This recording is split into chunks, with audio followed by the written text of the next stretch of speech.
The book of the prophet Isaiah, chapter 9, a great light. Nevertheless, the dimness shall not be such as was in her vexation, when at the first he lightly afflicted the land of Zebulun and the land of Naphtali, and afterward did more grievously afflict her by the way of the sea, beyond Jordan, in Galilee of the nations. The people that walked in darkness have seen a great light. They that dwell in the land of the shadow of death, upon them hath the light shined. Thou hast multiplied the nations, and not increased the joy.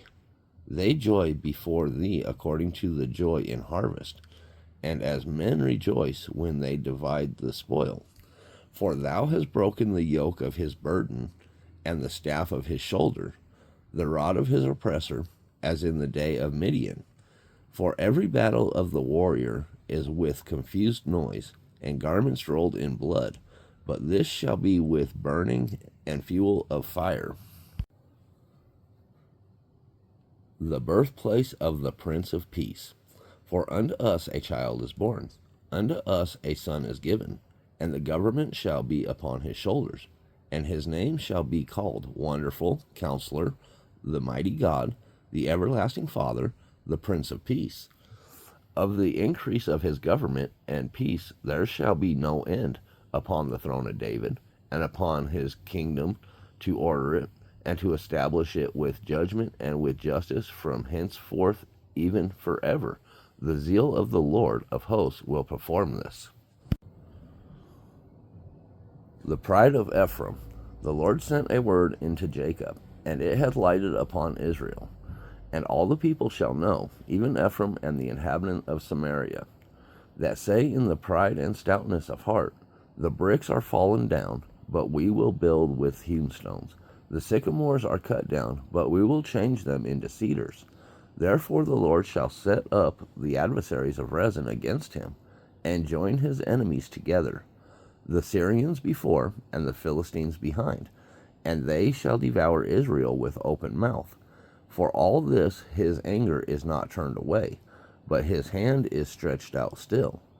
For the people turneth not unto him that smiteth them, neither do they seek the Lord of hosts. Therefore the Lord will cut off from Israel head and tail, branch and rush, in one day. The ancient and honorable, he is the head, and the prophet that teacheth lies, he is the tail. For the leaders of this people cause them to err, and they that are led of them are destroyed. Therefore the Lord shall have no joy in their young men, neither shall have mercy on their fatherless and widows. For every one is an hypocrite and an evildoer, and every mouth speaketh fully. For all this his anger is not turned away, but his hand is stretched out still. For wickedness burneth as the fire, it shall devour the briars and thorns, and shall kindle in the thickets of the forest. And they shall mount up like the lifting up of smoke. Through the wrath of the Lord of hosts is the land darkened, and the people shall be as the fuel of the fire. No man shall spare his brother, and he shall snatch on the right hand, and be hungry, and he shall eat on the left hand, and they shall not be satisfied. They shall eat every man the flesh of his own arm, Manasseh Ephraim, and Ephraim Manasseh, and they together shall be against Judah. For all this his anger is not turned away, but his hand is stretched out still.